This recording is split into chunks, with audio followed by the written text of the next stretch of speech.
sa mga sintomas na ito, idol. And then huwag mo kalimutan yung linya na yung ebidensya, tinawagan mo yung barangay at sabi ng barangay, pinorward na sa City Hall at yung result after a few days pa, pero talaga mabaho raw talaga. Tapos expired na 2018 pa. Okay? Noted po, sir. Sige pa. Okay. Hopefully successful po itong gagawin namin prank. Be ready.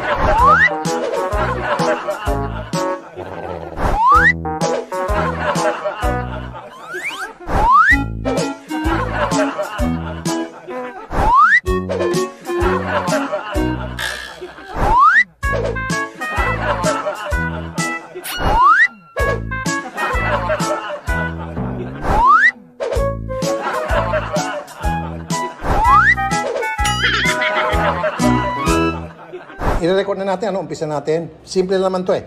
Ito yung pang last case natin. Case po? Last case mo kayo. Wait lang, idol ko po kayo. Ay, thank you. Idol din kayo ng lahat ng mga staff ko. Lahat, mga driver ko, bodyguard, lahat, idol ka. Kilala ka sa buong TV5. Maraming nanonood sa'yo. But anyway, game na tayo. Okay, ito po yung ating huli at pang-apat na kaso. This should serve as a warning sa lahat. Kasama na po ako dito na kapag tayo po namimigay ng relief goods, kailangan po siguraduhin natin na maayos, malinis yung binibigay po natin na hindi po kontaminado at alam natin kung saan galing itong mga pinamimigay natin. Alright? At yan po ikikwento sa atin ni Shari. Shari.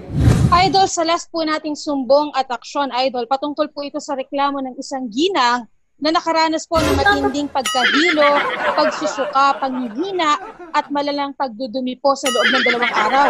Nasa kabilang linya na po si Loida Rivera ng Cubao, Quezon City at ang nirereklamo po niya ay ang YouTuber po na si Ivana Alawi. And hinarapat po natin makuha po ang kanyang panig, Idol, and on the spot po ito, Idol. Ako yung nirereklamo? Namigay mo ba kayo ng relief goods? Opo. Wait lang, hindi pa to guesting? Hindi po. Kasi po, meron nag-file ng, tumawag sa amin, nag-file ng complaint. Pero wag ko kayo maglala kasi po, ako rin, namimigay din po ako ng relief goods. So, I'm on your side sa totoo lang.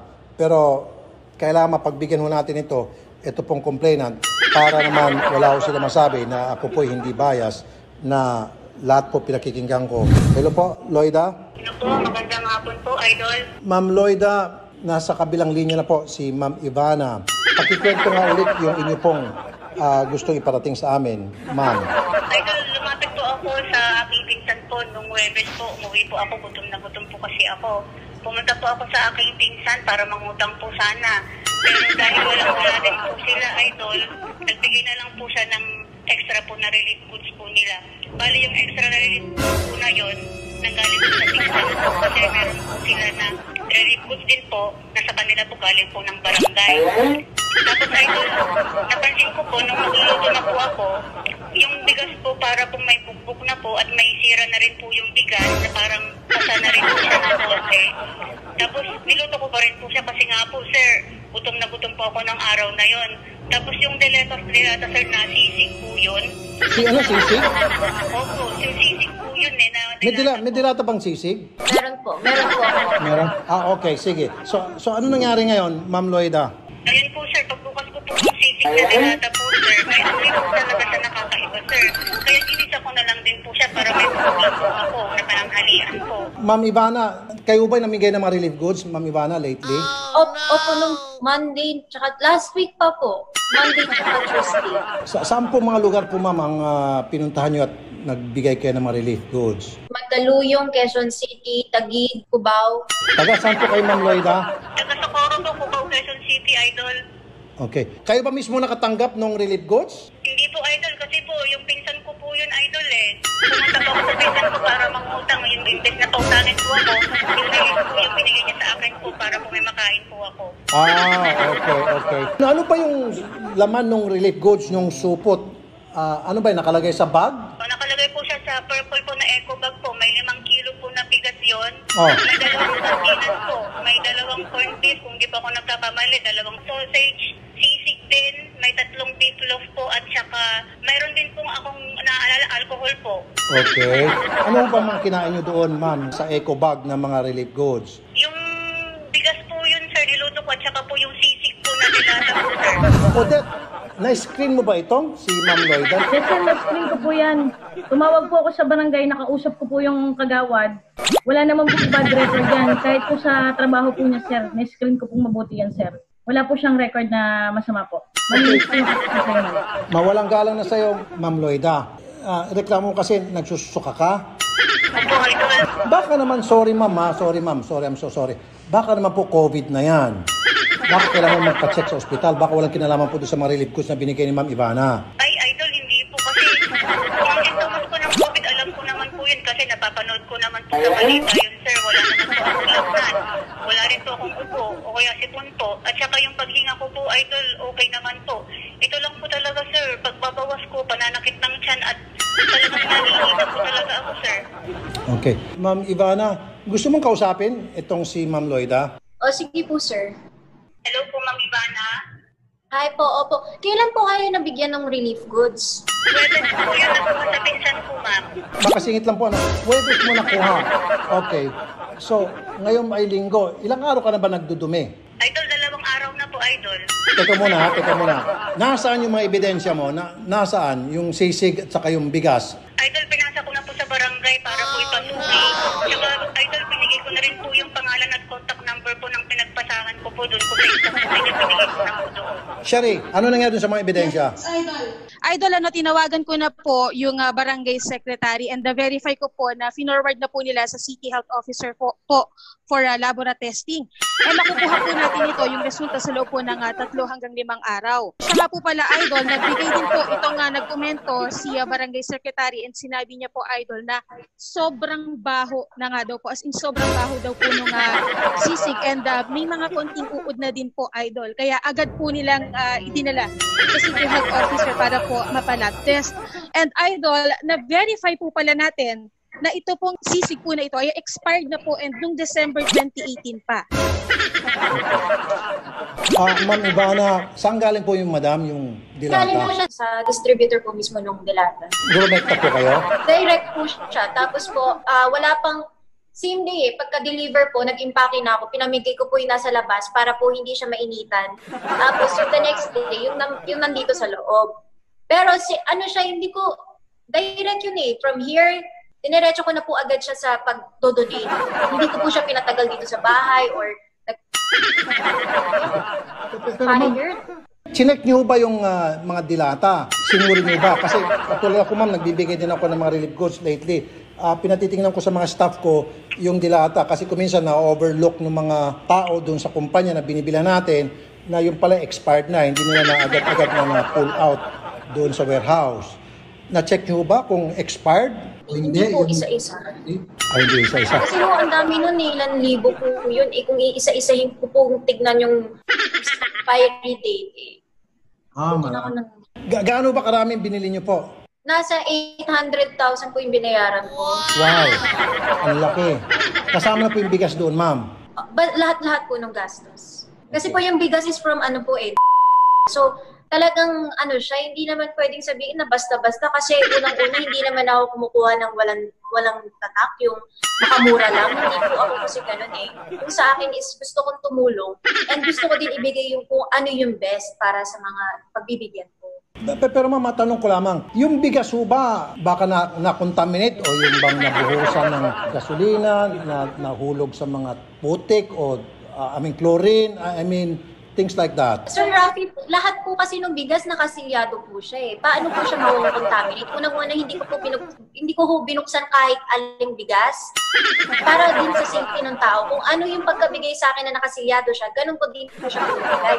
Ngayon po, kung yung sinasabi niyo po yung sa chlorine, yung isang bigas na nalaglag dito, nandito po yun, hindi ko po siya nirelease kasi unang-una nakakatakot, hindi din po namin kinain. So nandito siya, pwede ko po ipadala sa inyo kung gusto niyo po. Hindi po siya dinonate. Pwede po yan ma'am, kasi pwede natin pa-inspect yung naiwan dyan para magkakaroon po ng comparison yung mga investigator.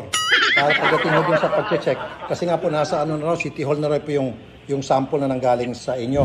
Mawalang gala na sa inyo, Ma'am Loida. Opo, sir. Ikaw lang ba ang nakakain yan? Wala bang ibang nakakain bilang proof na talagang may problema yung sa relief goods? Idol, ito nga po ang problema ko. Kasi kahapon po, nag-text po yung tatlo po na binigyan ko po. Si Aling Tena, si Aling Lina po, at saka po si Kuya Noy Noy. Idol, same din po yung nararamdaman nila. Din daw po sila, nagsusuka din po at nangihina din daw po sila. Yun po yung tinext po nila sa akin kahapon. Ma'am, ba't di ka na po pumunta sa doktor muna? Ba't di ka na muna magpa-check? Idol, kasi meron naman po kung dito, since ito po yung nararamdaman ko sa tiyan ko, ayun po, pero hindi po talaga kaya ng James here. Appreciate you spending the next couple of minutes with me. I have earned over, I don't know, about $7 million online in the last 2.5 years. And before that, I was completely broke. I was negative 6. Idol, wala rin naman po talagang pera kasi. Yung pera ko po dito talaga, pinadala ko po sa probinsya, panggastos po ng pamilya ko po doon. Wala po talaga akong pampa-hospital, sir. Okay. Alam mo, Ma'am Lloyda, di naman sa kinakampihan ko itong si Ma'am Ivana kasi ako'y namimigay din po ng mga relief goods. Marami naman namimigay din. Pero di ho ba dapat kayo ho na binibigyan din ng relief goods? Dapat tinitingnan nyo rin po, ina-examine nyo po yung mga natatanggap nyo ng relief goods bago nyo tuloy. Tulad nga sabi nyo po, yung bigas, alanganin na, may bok-bok kung totoo yung sinasabi nyo. Tapos yung dilata na parang sabi mo, may amoy. Ba't mo kinain? Idol, siyempre po sa panahon ngayon, alam naman po natin, di po ba kung ano po yung pandemic ngayon. Idol, wala akong choice eh. Wala na po talaga akong pagkain ng araw na yon. Kaya wala pa akong choice kung di kainin po yung binigay ng pinsan ko. Alam ko lang po kung ano pinagdadaanan ko ngayon, sir. Wala po talaga ako. Hindi ko po kakainin yun kung talaga hindi pa ako gutom. Okay. Well, pasensya na ma'am ha. No offense intended. Hindi, ma'am, kasi bine-verify ko lang para masiguro na yung mga taong nagsusumbong sa amin, pasensya ulit ma'am ha, sa panahon ito, marami kasi mga scammer. Baka wala akong sinasabi na kayo po ng scam. Naniniguro lang po kami. So, no offense intended. Ano po, pasensya na. Paano ba kami makatulong ma'am? Ano bang gusto niyo mangyari? Ayun, sir, gusto ko po sanang tanungin po sa inyo kung pwede ko po bang kasuhan si Ma'am Ivana o kung alin po yung kakasuhan ko, kung yung po bang kumpanya ng dilata o kung yung kumpanya po ng bigas. Okay. May katabi po kami dito ngayon na lawyer, si Attorney Garrett Tungol, para tayo kumonsulta. Attorney Garrett, kung ako kasi personal, dapat ilayo natin dito si Ma'am Ivana kasi siya yung nagmamagandang loob. Siguro kung may mga kakasuhan dito, dapat yung kumpanya. Pero ano yung legal opinion nyo rito, Attorney Garrett? Okay, Sir Rafi. Let's start with yung kumpanya muna. May specific tort tayo or there's a specific claim for damages po kapag ang manufacturer ay gumawa ng adulterated or contaminated na product. Which I think po is yung case po natin ngayon, no? So kung sino man po ang manufacturer nito, pwede pong mag-claim ng damages si Ma'am Lloyda dun sa manufacturer. Sa manufacturer. Tama yung isip ko. However, unfortunately for us, sir, since na-present na sa atin yung body of crime, which means alam na natin yung fact na may nangyari na ganitong damages, we are law-bound under Article 16 ng Revised Penal Code natin to report this crime. Otherwise, baka maging accessory tayo. Pero meron ba pananagutan dito si Ma'am Ivana? Samantalang siya ay namimigay lang, nagmamagandang loob. So, kasi kung ganitong nangyayari, di wala na mamimigay na mga magmamagandang loob ng mga private individual. Matatakot na. May pananagutan ba sa batas yung namimigay? Tulad na ba nangyari kay Ma'am Ivana na hindi naman niya kagustuhan yon, nagmamagandang loob na itong tao? Yes, sir, meron pa rin. Although, is a mini wheat really a mini wheat without frosting? It's an unfrosted mini wheat, Dad. So I really appreciate the gesture and I admire her advocacy para makatulong sa time nga ng sakuna na to. Of course, may responsibility pa rin po tayo under law to not be negligent. Ang kaso po na pwedeng ma-file dito ni Ma'am Lloyda laban kay Ma'am Ivana is criminal negligence under Article 365, which will be entitled reckless imprudence resulting to administration of injurious beverages and substances. Pwede ko ba natin iwasan? Tablayin na lang kung si Ma'am Lloyda para huwag natin makialam? As much as I want to sana and ayoko nang umabot to sa criminal or any case actually, sir, natatakot lang ako for the sake of us dahil baka maging accessory tayo to this crime. Ba't tayo maging accessory? Under Article 16 po ng Revised Penal Code natin, those persons shall be counted as accessories kapag po tinago nyo ang crime which you have actual knowledge of. Hindi natin tago. Ayoko madamay. Yun nga po, sir. So I think ano magiging magandang gawin? I-report natin to sa... we are most responsible to report it to the fiscal's office. responsible. Yes, sir. Okay. Narinig mo, Ma'am Loida. Sige, may karapatan ka raw magsampa ng kaso doon sa kumpanya at kay Ma'am Ivana. Ano bang balak niyo po, Madam? Kung ganun, sir, di hahabulin ko po si Ma'am Ivana, sir. Kakasuhan ko po siya, pati na rin po yung kumpanya ng dilata at saka ng bigas. Para makakuha po na kahit na 250 lang po sa dilata po at saka sa bigas po. At kay Ma'am Ivana, kahit 200 po yung sa kanya, sir. Ay. Bakit? Parang meron ka pangangailangan. Anong gagawin sa pera, Ma'am? Papagawa po ako ng bahay, idol, at saka po panimula na rin po. Pwede na rin po kasi akong bumili ng motor doon, sir, pag may natira po pang araw-araw ko po na service. Alam mo, understand kasi namin dito, pagdating sa pera, pasensya na, kung hindi lang sinabi ng Attorney Garrett, Ma'am Loida, hindi na kita entertainin eh. Kung nasa live lang tayo, baka nakutusan na kita eh. Pero meron palang batas ngayon na kailangan pag may krimen, sinumbong, dapat i-report din.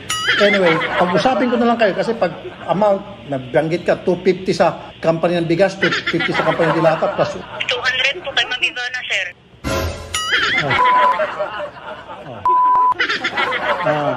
Hindi ako makikialam dito. Ma'am Ivana, pagdating sa pera, hindi po ako nakikialam dito. Sorry, Sir ma'am. Rafi, Ma'am. sa akin po, okay lang po ako magbigay ng unang-una yung sa pang-hospital po niya. Kung ano pong gagastos sa lahat po ng gagastos niya sa hospital, sa pagpapagamot. Wala akong problema sa akin. Hindi ko na po kailangan umabot ka na. Ayoko na po kasi palakihin din ko eh. So, I will take my responsibility. And dahil syempre po galing sa akin daw, may uud na sisig eh. Sige po, yung panggamot sa ospital, wala akong problema sa akin. At bibigyan ko na lang din po siya ng tulong pang kabuhayan niya. Pero sobrang laki naman ho yung hiningi ng 500,000, 700,000. Kaya nagulat nga ako dito sa babaeng to eh. Hindi, ang sinasabi niya po, ang pagkakaintindi ko, 250 raw po doon sa kumpanya ng bigas, 250 sa kumpanya ng dilata, 200 daw sa inyo, bali 700. Parang 200 lang daw po sa inyo. Kasi ma'am, hindi ako nakikialam dyan pag sa amount, labas ako dyan. Ano po yung reaction mo? Kung magbibigay po ako sa kanya ng 200,000, mas pipiliin ko na lang po, ipamigay na lang po sa mga taong nangangailangan. Demanda na lang po niya ako, okay lang po sa akin. Kasi alam niyo po, marami na po mapapakain sa 200,000. Parang napaka-selfish naman po ipapagawa lang niya sa bahay niya yun. Ang dami pong nagugutom ngayon. So, hindi ko po priority patayo yung bahay niya. Dahil ang priority ko ngayon is to help people. Lalo na ngayon sa nangyayari sa Pilipinas, di ba? Ang daming taong nagugutom. At yung intention ko talaga was to help people. Never kung ginusto na may mangyaring masama or malagay sa kung ano man yung nangyari. Pero hindi ko po intention yun, Sir Rafi. Okay. Na ano lang ako kasi parang gusto ko lang mo tumulong tapos ganun yung nangyayari. Ma'am Loida, ang sabi po ni Ma'am Ivana, hindi siya magbibigay sa iyo ng 200. I'll see you in court. Parang ganun atang gusto niyang sabihin. Pero doon sa kumpanya ng bigas, hindi siya may kialam. Hindi naman po ako magpapatigas. Bibigyan ko po siya ng pang-hospital, ng tulong po sa kanya. Bibigyan ko pa po siya ng cash. Para syempre po, ayoko din makadistorbo sa kanya. Syempre, kahit papano, naano din siya dahil sa akin. So, parang gusto ko po yung galing po sa kalooban ko na kung magkano po ibibigay po. Pero huwag naman po yung magdidemanda siya ng malaking halaga, di ba? Hindi naman din po fair yun. Pwede ba makausap yung mga nag-impake ng mga relief goods para baka sila din nagka-problema, baka nagkahalo-halo, o baka silang naging pabaya in fairness? Sino-sino ba mga tumulong sa pagbabalot? Family ko po. Pwede ho ba sila makausap? Kasi ma'am, involved lahat dito eh. Dahil sa loob po ng compound yung ginawa to, walang ibang taong involved. So, ibig sabihin, between you and your family lamang. Opo, pero huwag na lang po natin isama sila. Yung family ko po kasi sila. Pero ako na lang po, I take naman responsibility. Hindi ko naman po sinasabing tatakbuhan ko to. So, hindi pa siya pwede. Hello, Mami. Magandang hapon. Mami, pasensya na po, Mami, ha? Pasensya po, Madam, Mami. Kasama ho ba kayo, Ma'am, na nagbalot, nag-impake yung sa mga relief goods po, Ma'am? Ay, opo. Hindi ko kaya napahalo po ng mga ibang dilata dyan na siguro po, I don't know, nag-grocery po kayo sa ibang store, tapos nagkamali kayo, napahalo niyo po. Hindi kaya ganun nangyari, Mami? Wala naman po kasi nakahiwalay po yung dahil box-box po yan. Yung dumating, so inano na po agad yan sa sa isang lilim. Kailangan po ba, Sir Rafi, sila mama? Kasi okay naman po sa akin ako na lang po sasalunod. Hindi kasi Ma'am Ivana, kasama Our all-in-one marketing platform helps you market your business smarter with a marketing CRM that puts your audience at the kasi sa pagbabalot. Tumutulong na po ako dito, madam. Kasi kasama sa pagbabalot, dahil pagdating po sa investigasyon, halimbawa, nagkadimandahan na dahil sabi nyo, hindi kayo gigipin doon sa gusto mangyari nitong si Ma'am Loida, kasama nyo kayo sa investigasyon, ipatatawag po sa korte, kasama po sila. Kasi tatanungin ng korte. Sa nila po, ma'am ha, Attorney Garrett, pagdating sa korte, halimbawa, natuloy yung dimandahan, pati ba yung mga nagbabalot madadamay dito? Magdadamay lang sila dahil masasama po sila sa trial mismo. But the primary suspect po would be Ma'am Ivana. But we would need to confer with them kasi gagamitin nga po natin sila as witnesses if ever, sir. So I suggest nga kausapin natin sila, let's get the facts straight. So okay lang naman po na ma-expose sila sa onting questioning ngayon. Questioning na? Yes. So mami, kayo ra po ay hindi naman ho madidiin, maki-question na po kayo. Tulad itong ginagawa niyo, ma'am, sasabihin niyo lang yung alam niyo kung ano talaga nangyari, ano po. So, may problema dito ngayon tayo, Ma'am Ivana, kasi po, itong si Loida, merong gustong hingin at kami naman, hindi kami makialam. Baka pwedeng mag-usap na lang muna kayo dalawa, pagbigyan ko kayo, 2-3 minutes. Go ahead po, Ma'am Loida, kausapin mo si Ma'am Ivana. Sige, kung anong gusto mong mangyari. Ma'am Ivana. Hello po. Totoo lang po, Ma'am Ivana. Fan na fan ko po talaga kayo eh. Pati rin yung boyfriend ko, fan na po kayo. Nakakalungkot lang po talaga na sobrang disappointed talaga ako kasi namigay po kayo ng relief food. Hindi nyo man lang po chinek ng mabuti. Tuloy, ito ako ngayon, nagka-aberya, problemado. Hindi ko po alam kung saan ako kukuha ng pang-araw-araw na gagastusin ko. May pamilya din naman po ako sa probinsya na binubuhay.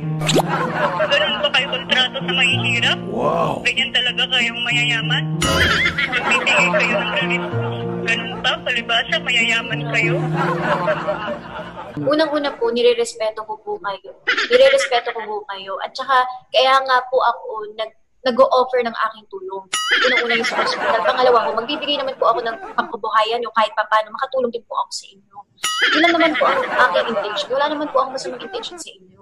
Narinig niyo po, Ma'am Loida, magbibigay naman daw po siya sa ospital at sa pangkabuhayan. Pero wag niyo naman po siguro mag-expect na suntok sa buwan na 200. Ayoko makialam kasi sa mga figure kasi sabi niya magbigay ng pangkabuhayan. Okay na ba sa yung pangkabuhayan? Saka pagkagamitin ka. Nag-iipunan ko po yung bahay talaga para matapos po eh. Gusto ko po talaga matuloy yung bahay. Papaayos ko po yung bahay namin. Teka muna, Ma'am Loida. Parang meron na ako na amoy dito na hindi maganda. Bibigyan na nga po kayo ng pangkabuhayan. Ano bang klaseng pangkabuhayan ang ini-expect mo, Ma'am Loida? Siguro sir, yung grocery store po. Hindi po siya sari-sari store, idol.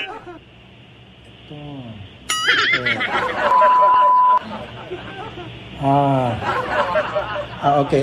Hands off ako pagdating sa mga perang ganon.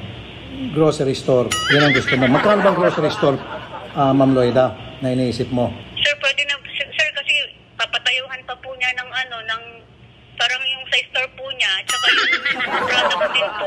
May karanasan ka po ba? sa 200 po. Ma'am, come on, ma'am, please. Di ba, isisingil ka sa kumpanya o 250 sa kumpanya ng bigas, 250 sa kumpanya ng dirata. O, meron ka na agad 500. Baka naman itong namigay sa iyo, nagmagandang loob. Baka naman kunting konsiderasyon. Palibasa yung narinig mo naman na meron kang laban sa narinig mo lang nagsalita rin sa Attorney Garrett, lumakas ng loob mo. Para kang manok na tumaas agad yung tapang. Baka naman pwedeng medyo pakumbaba ka ng konti. Ibig sabihin, bawas-bawasan mo naman yung presyo. Sige po sir, alang-alang po sa inyo. Kahit 100 na lang po kayo mag-ibanan sir. 100 tapos pagamot. Opo, pagpawagamot sa hospital. Tsaka idol, syempre yung tatlo rin po na apektado po dun sa nabigyan ko po ng relief goods. Paano din po sila? Panigurado po yun, idol. Magdedemand din po sila dun. Teka, akala ko solve na itong problema. Idol,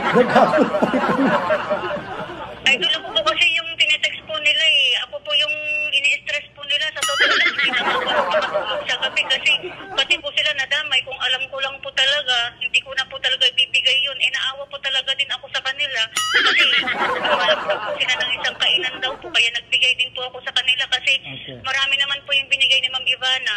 Napakarami ngayon kung tutusin. Ang dami. Bongga pala ito si Ma'am Ivana magbigay. 100 daw, Ma'am Loida, plus papagamutin kayo. tapos habulin mo yung kumpanya ng bigas, tutulungan namin kayo, tapos habulin mo yung kumpanya ng dilata. Tapos 100 kay Ma'am Ivana, okay na ba sa yon? Sige po sir, okay na po sa akin yun. Basta po sigurado po na matutulungan po ako sa pagpapagamot po, pagpapa-hospital. At saka yung tatlo po sir, baki din po, tatulungan din po sila kasi sigurado po magreklamo din po sila. Baka po pag umaling sila, magreklamo din po sila sa inyo sir.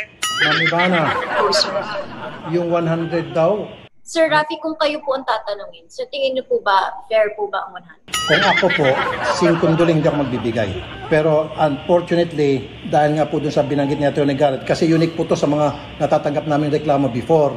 Ito po kasi, meron binigay na pagkain, tapos na food poison yung nabigyan, yun na po, ang medyo tagilid tayo. Ngayon, nasa inyo po yan, pwede nyo naman po ilaban to sa korte. Hindi natin alam po ang nangyari.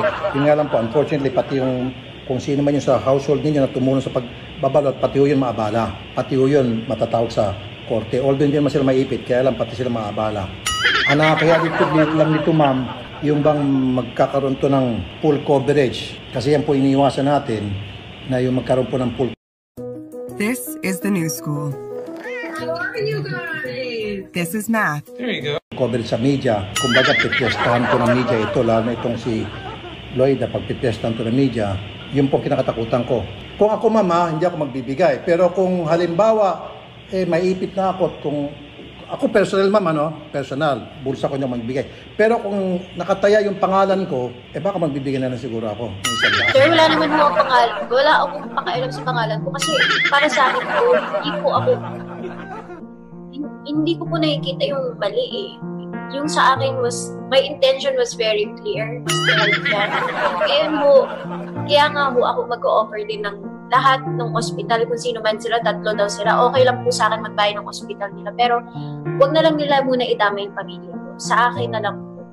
Pero may nabanggit ko kay kanina, magbibigay ng pangkabuhayan. Kayo na lang po magsalita, mag-offer sa kanya. Ano ba yung pangkabuhayan na gusto niya pong... Bibigyan ko po siya ng pang-sari-sari store niya, pero hindi grocery store.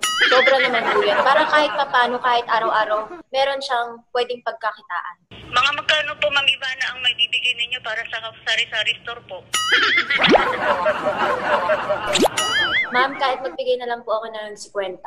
Para, aside po dun sa hospital ko, para na din po yun na parang pang sorry ko na lang po sa inyo. Sa lahat ng hirap po ng dinadanas. Alam mo, Ma'am Lloyda, alam ko naiyak ka kanina. Si Ma'am Ivana naiyak din. Kasi nga naman, nagmamagandang loob na yung tao. Namigay na siya ng mga tulong. Tapos ngayon, siya pang lalabas na masama at siya pang maiipit. Siya pang mapapahiya. Pero anyway, hindi ako makikialam. Alam ko may karapatan ka rin magdemanda, Ma'am Lloyda, kung pwede din kita. Pero sir, okay lang naman din po sa akin. Nire-respeto ko po yung law. Ngayon po kung ididemanda niyo din po ako, okay lang po sa akin. Naharapin ko din. Pero syempre, ayoko din naman palang ihinto kung pwede naman natin ayusin dito, di ba? So, para na din po sa kanya. Syempre ngayon po, lahat tayo nasa bahay, nasa ECQ tayo. So, bakit kailangan natin pumunta ng korte, ng ganon-ganon? Pwede naman natin ayusin. Alam niyo mo, hindi ako madamot. Hindi ako madamot na tao. Para sa...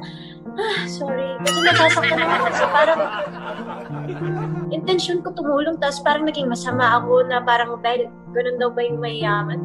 Ang sakit naman yun ng mga sinabi niya kasi... Ma'am Lloyda, nakakasakit damdamin daw po kayo, ma'am. Sir, hindi naman po ako magsusumbong kung hindi ko po pinagdadaanan nito, sir.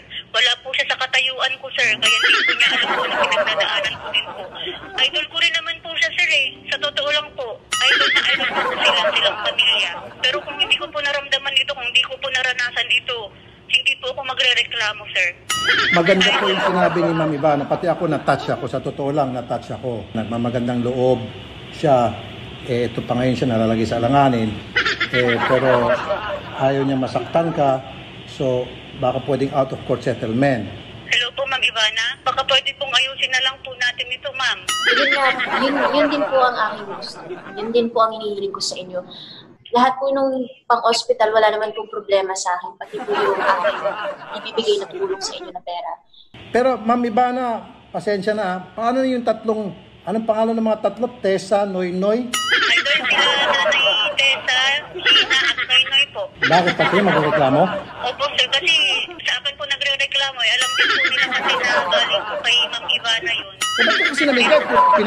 Binigyan ka na nga lang, namimigay ka pa. Anong klase yan? Parang lukuhan pong nangyari. Naawa po kasi ako sa kanila, idol eh.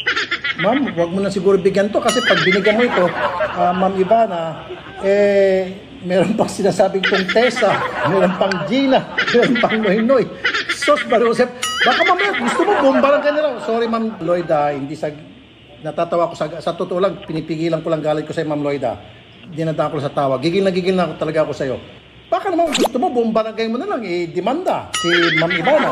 Idol, hindi naman po ako ganun. Mawalang galang lang po, Sir Idol. Hindi ko po gagawin niyo sa programa niyo, Sir. Ang taas po ng respeto at paggalang po sa inyo, Sir. Magkano naman sa tingin mo hingin nitong si Tessa, si Gina, sa Noynoy? Sir, kung malaman nila kung magkano po yung hihingin ko, baka yun din po ang kanilang ide-demand. Depende na lang din po siguro kung kakausapin niyo po sila, kung magre-reklamo po sila. Okay, tapusin natin ito, mababa na. Gusto mo last words, Ma'am Ivana? Meron kayong gusto sabihin? Na-stress na si Ma'am Ivana, stress na. Pasensya na po, Ma'am Ivana. Mother's Day, di ba, Sir Rafi? Parang sa akin kasi, ang saya-saya namin kanina eh. Parang sa akin gusto ko lang din po magpasaya ng tao. Kung gusto niya, 4 sila, di po okay lang po talaga sa akin. I-demanda po niya na ako. Dahil po nire-respeto po yung batas natin. At susundin po natin ng maayos yun. Ngayon, marami po silang kailangan na daanan. Siyempre, hindi naman siya agad-agad na matutulungan kung dadaan kami sa korte. Siyempre, mahabang proseso po yun. Kaya po binibigyan ko din sila ng option na lahat po sasagutin ko. Tapos bibigyan ko po sila ng pangkabuhayan. Ayun, pangkabuhayan. 50,000 sari-sari store. So, Ma'am Lloyda, ito, ako na lang siguro magsasalita sa iyo. 50,000 sa iyo, 50,000 kay Tessa, 50,000 kay Gina, 50,000 kay Noynoy. Pangkabuhayan, lahat kayo, tapos gamot. Sige po, Idol. Alang-alang po sa inyo, Idol. At saka, siyempre po, kalong pa rin naman po si Ivana. Sige po, yun na lang po, Idol. Basta siguraduhin po ni Ma'am Ivana na tutulungan niya po kaming lahat po sa pagpapacheck up, pagpapahospital at mga gamutan po. Ba't ho kayo malungkot? Parang stress na stress. Hindi naman ho ako nalulungkot dahil nangihingi sila ng pera or dahil gusto nila ng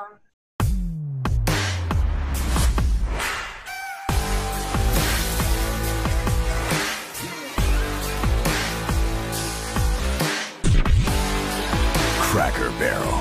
Now this is cheese. 100,000 sa akin.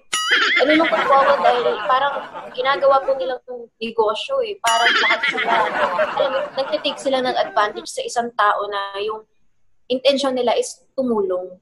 And sa akin po, okay lang po ako tumulong sa mga tao. Basta po fair at basta alam mo, yung magaan sa kalooban.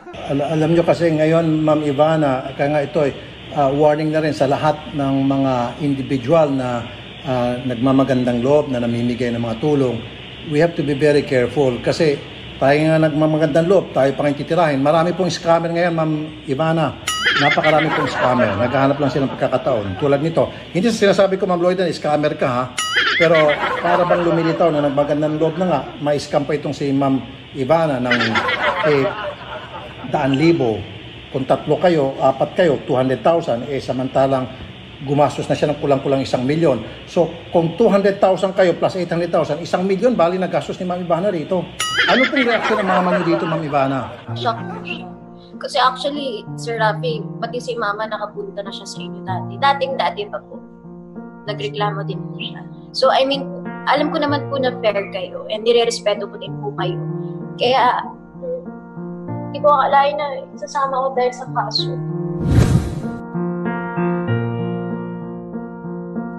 Okay. Ganito na lang, i-wrap up na natin. Ma'am Ivana, naiyak na po kayo. Pasensya na, Ma'am, kung napaiyak po namin kayo. Sorry po, Ma'am, ha.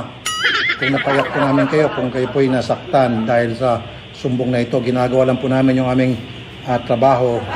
Kailangan po talaga. Pasensya na, Ma'am, ha. Ito na lang po, Ma'am, ha. Ma'am Ivana. Ma'am Lloyda, diretsuin mo na ako. Ano ba talagang gusto mo mangyari, Ma'am Lloyda? Diretsahan na. Umiyak na siya. Sige, Idol. Ito po, para maging okay na at matapos na rin po. Ma'am Ivana. Po. Matagal na po kasi kitang fan. Nakita ko po kasi, ang sexy niyo po nung naglalaba po kayo at saka nung nagkakarwash po kayo. Magpapaturo na lang po ako kung paano po gawin yun. At saka kung pwede po yung damit po ninyo nung naglalaba po kayo at saka nagpuhugas po kayo ng kotse. Okay po ba, Ma'am Ivana? Hello, Ma'am?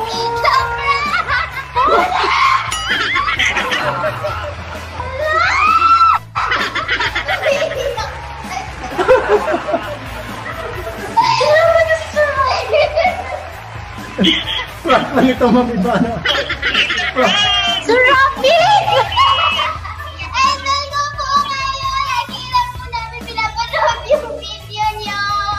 Ay, boy, pupunta na po!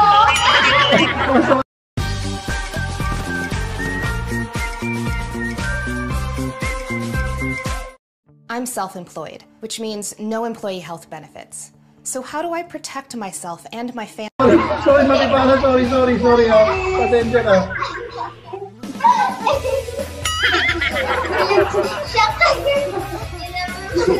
Alam mo?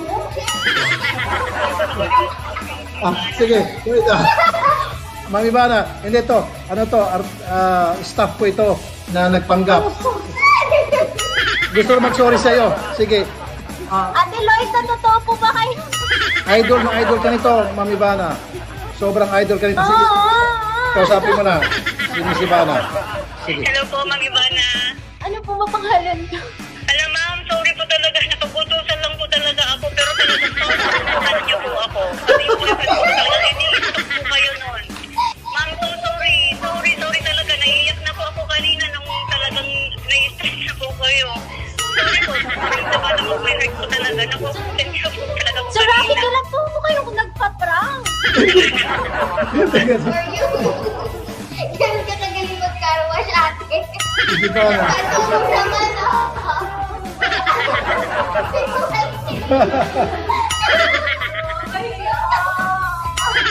Hindi kasi Miss Ivana, ang dami kasi mga staff ko na pinapanood ka at silang nagsuggest na i-prank daw kita. Sila nagsuggest mga Sabi, pero hindi po kayo nagpa-prank eh. Napanood ko po yung prank niyo kay Alex Gonzaga, hindi po ganito kalala. Sobrang naman yung ginawa sa assistant ko, matitir po yung Rafi. Sinagura ka ng mother mo. Kinamamot yung recording. alam ng mami mo ito eh. Ayun, mami. Miss Ivana, never mo nahalata na pinaprank ka na? Sir Rafi, hindi po makalata kasi po parang totoo yung nasa. Ibig sabihin, magaling tong staff ko. Loida, bigyan kita ng malaking bonus. Ayan.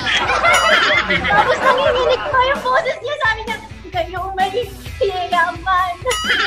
Umiyak pa siya. Parang sobra ng kanil. Miss Ivana, dito makikita na napakabuti yung tao.